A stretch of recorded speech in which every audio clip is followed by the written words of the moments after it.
vous disais donc... Bonjour Madame Célugy, donc avec vous, nous allons poursuivre sur notre lancée. Vous avez décidé de vous aligner sur ce que nous avons commencé. On parlait d'hygiène mentale, hygiène, toutes sortes d'hygiène. Alors, quel apport voulez-vous donc nous exposer aujourd'hui? Bon, déjà, je vais me présenter parce que peut-être que tout le monde ne me connaît pas. Mignonnette m'a demandé de le faire. Donc, Christophe, le nom Michel, ravi d'être parmi vous aujourd'hui. J'avais été de passer effectivement il y a quelques temps. Écoutez, je vis en métropole et je viens assez souvent dans mon pays puisque j'y suis né et j'ai grandi. Et voilà, j'aime retrouver mes amis, ma famille et mes frères et sœurs. Alors, sur le thème de l'hygiène, j'ai juste deux personnages bibliques à m'entretenir avec vous. C'est Marie-Madeleine et Bartimée. Et j'ai eu l'occasion cette semaine, justement, comme l'a dit Mignonnette, d'échanger avec un groupe sur cette histoire. On a l'impression qu'il y a beaucoup d'histoires dans la Bible, et c'est vrai. Celle de Bartimée, elle a retenu mon attention, et celle aussi de Marie-Madeleine, compte tenu du thème de l'hygiène. Alors j'ai envie de vous dire que pour Marie-Madeleine, une sacrée histoire quand même, parce que Marie-Madeleine était une jeune femme probablement très belle, prostituée à la cour du roi Hérode, je crois. Il suffit de lire Luc 7 pour s'en apercevoir. On a peut-être l'impression d'avoir tout dit sur cette histoire biblique, d'avoir beaucoup prêché, mais je crois qu'on a encore beaucoup de leçons à retenir de cette histoire d'une femme qui a cassé, comme je l'ai dit, tous les codes pour rentrer dans une maison dont elle n'était ni invitée, ni voulue, ni souhaitée, puisque quand il y avait des réunions d'hommes, ni acceptée, il ne fallait pas qu'il y ait une présence de femmes. Vous comprenez que par son métier, entre guillemets, de prostituée, elle était honnie à la fois des Juifs et honnie des Romains, qui la considéraient évidemment comme moins que rien. Et pourtant, c'est l'une des rencontres les plus magistrales de l'Évangile. Et c'est une femme. Ce ne sont pas les hommes qui ont vraiment touché le cœur du Christ, bien entendu que si, mais là, quelque temps après, c'est la crucifixion, c'est Golgotha. Et Jésus fait cette rencontre avec cette femme qui n'a évidemment aucune hygiène de vie, puisqu'elle donne ou elle vend son corps à tout le monde. Donc c'est une femme qui, de par un viol familial, Simon, est devenue totalement psychologiquement détruite, émotionnellement détruite, physiquement détruite, psychiquement dévastée. On a donc affaire à personne qui n'a aucun respect de son corps, aucun respect de sa personnalité, qui vit dans la débauche, probablement coupée de ses liens familiaux. Enfin, en tout cas, c'est ce que je pense, mais c'est peut-être pas la réalité. Autrement dit, une Marie-Madeleine ruinée sur tous les plans. Et elle va faire cette unique rencontre. Elle est d'ailleurs possédée. Les démons sont en elle. Il y en a 7. Et il a fallu que Jésus prie 7 fois pour qu'elle soit guérie.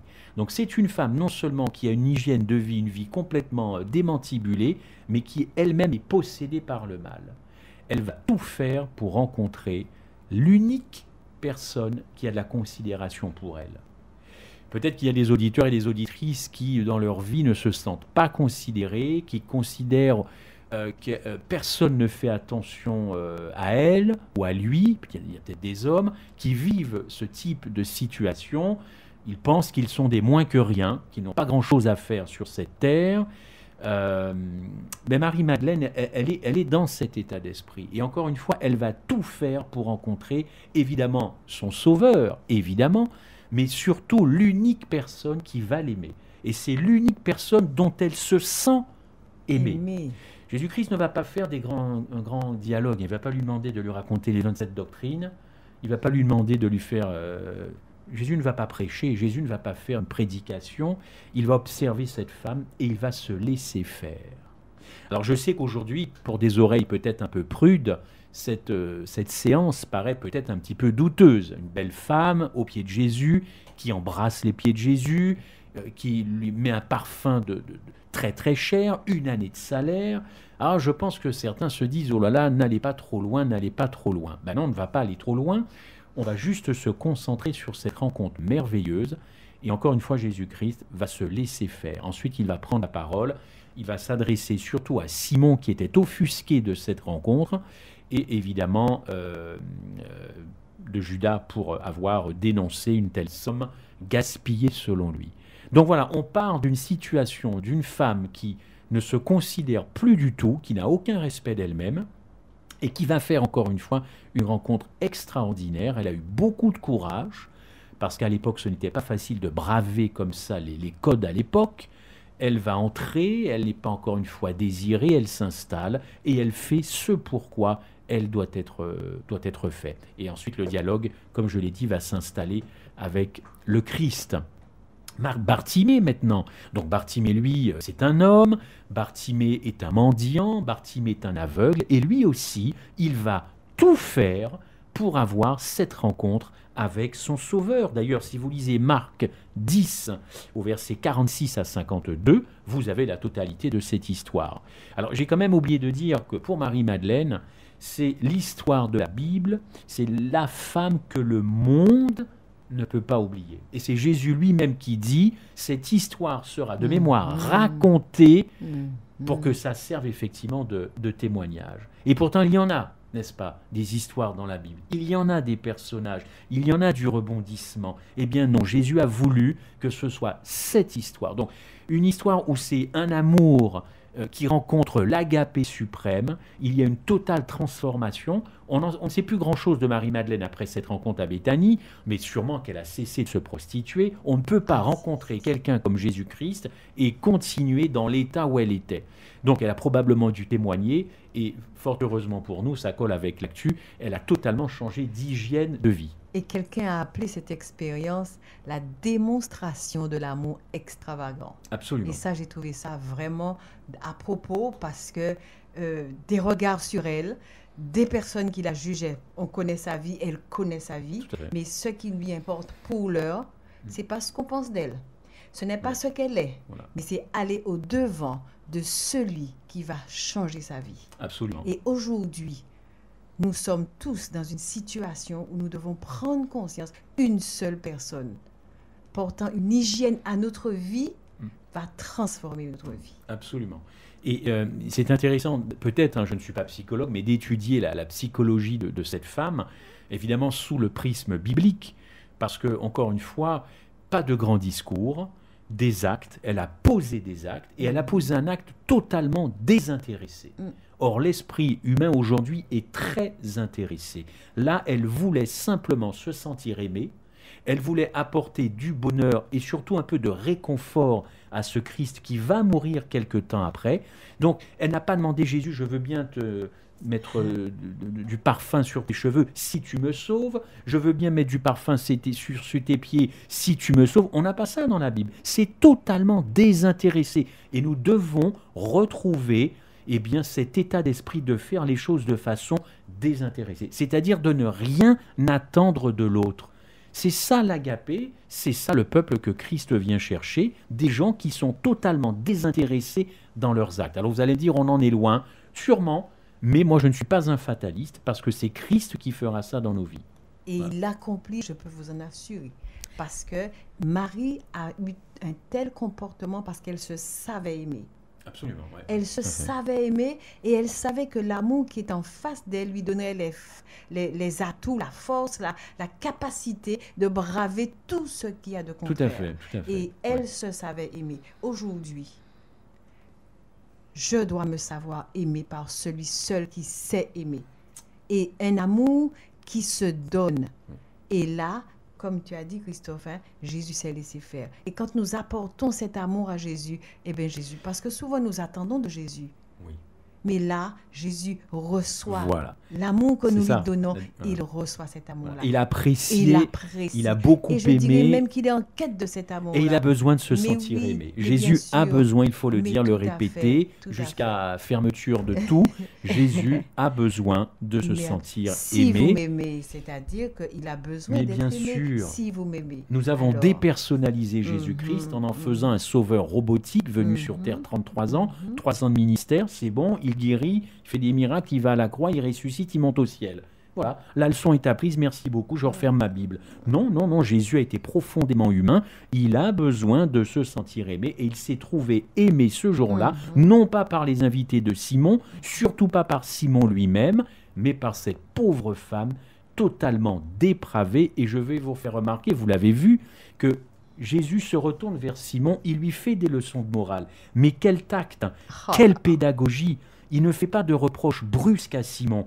Il lui dit un certain nombre de choses, mais il y a beaucoup d'amour et beaucoup de pédagogie. Et je pense qu'à la fin de cette soirée-là, Simon a dû avoir beaucoup de mal à s'endormir parce qu'il a rencontré, évidemment, lui aussi le Christ, mais il s'est fait remonter un petit peu les bretelles avec beaucoup d'agapé et beaucoup de douceur pour lui montrer que elle, cette femme, a fait quelque chose de révolutionnaire, mais que lui, vraiment, ça n'a pas été ça du tout. Un autre personnage. Oui, Bartimée. Bartimée est aveugle, il est mendiant, il fait tout pour rencontrer le Christ. Alors quand on a un déficit, un handicap, on est comblé par les autres sens. Ceux qui sont aveugles développent une audition, ceux qui sont sourds développent quelque chose. Dieu a bien fait les choses. Il va se poster à un endroit parce qu'il sait qu'il veut rencontrer le Christ. Et il va hurler « Fils de Dieu », non plutôt « Fils de David, aie pitié de moi ». On va même lui dire de se taire, parce que monsieur dérange. Alors le contexte, c'est Jérusalem, c'est la Pâque. Oui, beaucoup de bruit, beaucoup de gens venaient à Jérusalem. Et ça peut-être que ça hurle de partout, je n'y étais pas, je vous l'avoue. Mais bon, les textes nous disent qu'il y avait beaucoup de monde. Mais lui, il est là, mais il veut se faire entendre. Alors il va hurler. Et il va dire effectivement dans Marc 10, 46, « Fils de David, aie pitié de moi ». Les disciples du Christ vont dire « Tais-toi, tu fais du bruit, laisse le maître tranquille ». Eh bien non, il va redoubler de voix en disant « Fils de David, aie pitié de moi ». Effectivement, le Christ va l'entendre, ce Bartimée. Et le récit de Marc nous dit qu'il a entendu que c'était de Jésus de Nazareth, et il se mit à crier, je vous l'ai dit, « Fils de David, fils de David ». Qu'est-ce que ça veut dire, fils de David? C'était le titre messianique national de Jésus-Christ. On pouvait ne pas croire que c'était le Messie ou pas, mais c'était en quelque sorte son titre national. Premier enseignement, il continue d'hurler. C'est-à-dire qu'il fait fi de la foule. Absolument. La foule lui dit, bon, tais-toi, surtout les disciples, tais-toi, on n'a pas que ça à faire.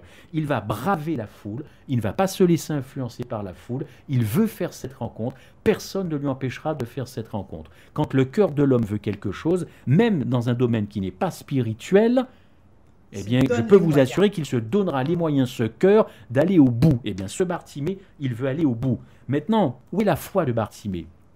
Parce que beaucoup peuvent dire, oui, les gens suivaient Jésus uniquement parce que c'était un thaumaturge, il voulait se faire guérir, très bien. Eh bien, la foi, c'est non pas dans « Fils de David, aie pitié de moi », c'est dans « Rabouni ». Et je me suis longtemps posé la question, où est la foi de toutes ces personnes? N'était-ce pas là uniquement pour se faire, encore une fois, guérir? Rabouni, ça veut dire maître, ça veut dire mon maître, ça veut dire qu'il reconnaît Jésus comme son enseignant. Ben, écoutez, quand on appelle quelqu'un un maître, eh bien, c'est qu'on est désireux de le suivre. Et Rabouni, voilà la foi. Ça, c'est l'expression de la foi personnelle de Bartimée, alors que fils de David, là, encore une fois, c'est le mot un petit peu national. D'ailleurs, si vous étudiez le grec, Bartimée, il est parfaitement au clair sur ce qu'il attendait de Jésus, puisque quand Jésus lui dit « Que veux-tu que je fasse pour toi ?» Il lui dit « Écoute, c'est quand même que je recouvre la vue, c'est quand même le minimum. » D'ailleurs, c'est curieux comme question. Mais enfin, avec Jésus, il faut verbaliser les choses. Nous sommes peut-être des êtres très intériorisants, mais enfin, il faut verbaliser. Donc, voilà, guéris-moi. Eh bien, il faut savoir que dans cette phrase, que je recouvre ma vue, eh bien, que je recouvre, ça vient de anaplébo. Et les commentateurs suggèrent que ce verbe grec anaplépo, pourrait donc signifier récupérer et retrouver. Autrement dit, Bartimée n'a pas toujours été aveugle. Eh bien, permettez-moi de vous dire que quand on a eu la vue, quand on la perd, on ne pense qu'à une seule chose, la retrouver. Quand on a eu l'audition, qu'on perd l'audition, j'imagine que pour les sourds, la seule chose qui préoccupe, c'est peut-être qu'un jour, on retrouve l'audition. Donc voilà, ça n'a pas toujours été le cas pour cet homme qui, il faut le dire, quand il se lève, quand Jésus lui dit « viens », quand il se lève, il va jeter son manteau par terre. Eh bien, écoutez, réfléchissez à ce manteau, parce que ce manteau-là, pour cet homme, c'était tout ce qu'il possédait. Ça lui permettait de se couvrir du froid, parce qu'à Jérusalem, il faisait froid le matin et froid la nuit. Il n'avait rien, c'était un mendiant. Il vivait par terre, dans la poussière. Il n'avait que ce manteau pour se couvrir du froid, du vent, peut-être de la chaleur. Eh bien écoutez, la première chose dont il se déleste, il jette son manteau et il va suivre le maître. Alors moi je vous pose une question, nous sommes prêts à lâcher quoi quand on reçoit un appel du Christ? Parce que lui n'avait qu'une seule chose, c'était la chose la plus importante. Pour nous, c'est quoi un manteau, hein? Il est troué, on en rachète un, on le recoue. Lui, il n'avait que ça, pas de couturière. Eh bien, il a lâché ça pour suivre le maître. Donc, qu'est-ce que vous voulez que Jésus fasse aujourd'hui pour vous? Qu'est-ce que vous êtes prêts à lâcher pour lui? Parce que j'imagine que vous, auditeurs, auditrices, et moi, nous n'avons plus qu'un manteau sur nous.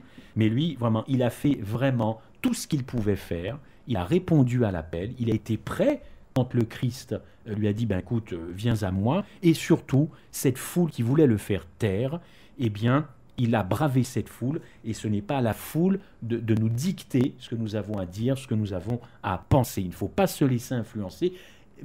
Riche cette histoire. Alors, quand on prend ces deux exemples que vous avez donc mentionnés, donc Marie-Madeleine et Bartimée, donc, et qu'on reste sur notre sujet d'hygiène, on se rend compte que quand Jésus entre dans notre vie, il met de l'ordre. Voilà, absolument. Et on se débarrasse de tout ce qui peut poser un problème d'hygiène de notre vie. Nous avons dit l'hygiène, c'est se débarrasser de tout ce qui est... Quand on fait l'hygiène de nos maisons, on débarrasse de ça. L'hygiène corporelle, on se nettoie. Et bien là, Bartimée avait une seule préoccupation quand il a entendu dire que Jésus devait passer. Et bien, ce qu'il avait de plus précieux est devenu secondaire. À tel point que rencontrer, d'autant qu'il ne le voyait pas, donc il ne fallait pas le laisser partir. Et il savait que son unique espoir était cet homme.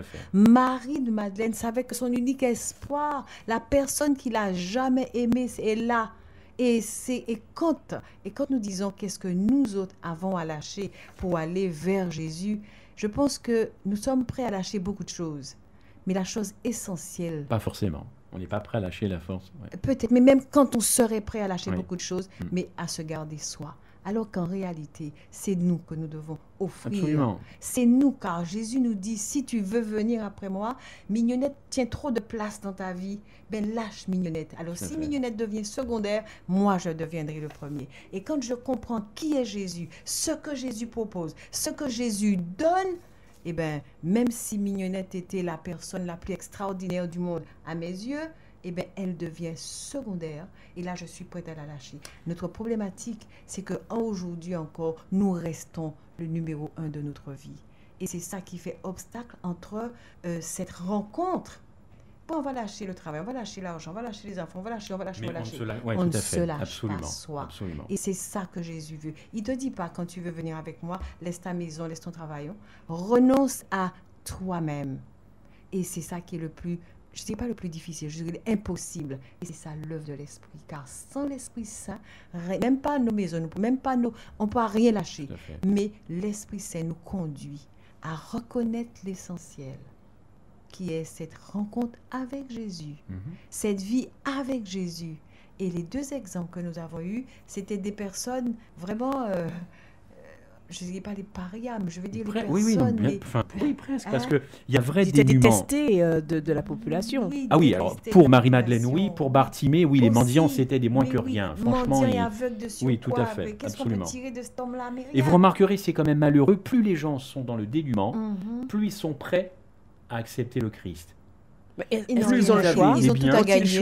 Oui, tout à gagner. Mais bon, alors, mais voilà, moi je m'intéresse. Voilà, c'est des pensées qui sont toujours là.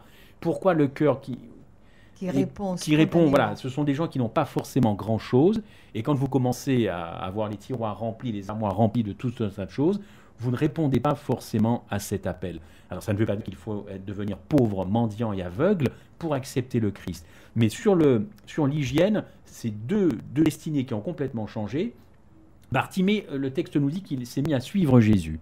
Marie-Madeleine, on la perd dans de bonnes mains, mais Bartimée, lui, va suivre. Et on peut penser qu'après avoir recouvré la vue, dans l'état d'hygiène où il était, parce que les mendiants ne se lavaient pas, ils dépendaient des autres, je pense que dès qu'on a la vue, là, effectivement, on peut prendre après soin de son corps un minimum. À Paris, où je vis, il y a beaucoup de mendiants partout.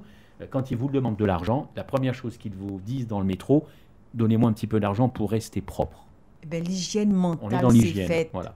Alors ça, là, nous étions là dans l'hygiène spirituelle, mentale. Nous étions aujourd'hui dans quel type d'hygiène? Moi, je pense que quand le physique, quand le physique est affecté, le mental est affecté, la psychologie est affectée. Vous maltraitez votre corps, eh bien, votre cerveau, vous le détruisez. Et inversement, quand vous êtes dans une très mauvaise hygiène mentale, votre physique va être impacté. Donc, nous sommes un tout. Hygiène globale. Voilà. En tout cas, nous sommes un tout. Voilà. Et bien, ça sera donc le mot de la fin pour aujourd'hui, malheureusement. Alors, peut-être qu'on aura l'occasion de vous retrouver, on ne sait jamais, pour développer un autre thème. C'était donc avec nous Michel. Christophe. Voilà. Et prochainement, nous aurons avec nous de nouveau Madame Zou, qui va nous accompagner également. Et chers auditeurs, c'est toujours avec plaisir que nous retrouvons avec vous. Et peu importe le moment que nous passons par ici, c'est toujours pour nous du bonheur. Absolument. Que Dieu vous bénisse, qu'il vous fasse beaucoup de bien. Et Christophe, merci d'avoir accepté spontanément, ce qui signifie que Christophe est toujours disponible et disposé à répondre aux appels que le Seigneur lui fait. À bientôt. Merci beaucoup. Bonne journée. À bientôt. Merci, bonne journée à vous également, chers auditeurs. Heureuse d'avoir été avec vous, de vous accompagner jusqu'ici. Désolée pour le retard concernant notre émission qui arrive d'ailleurs tout de suite. Restez branchés sur la fréquence 93.3 et surtout, gardez les yeux fixés sur Jésus-Christ et lui seul. Jésus-Christ et lui seul. Jésus-Christ et lui seul.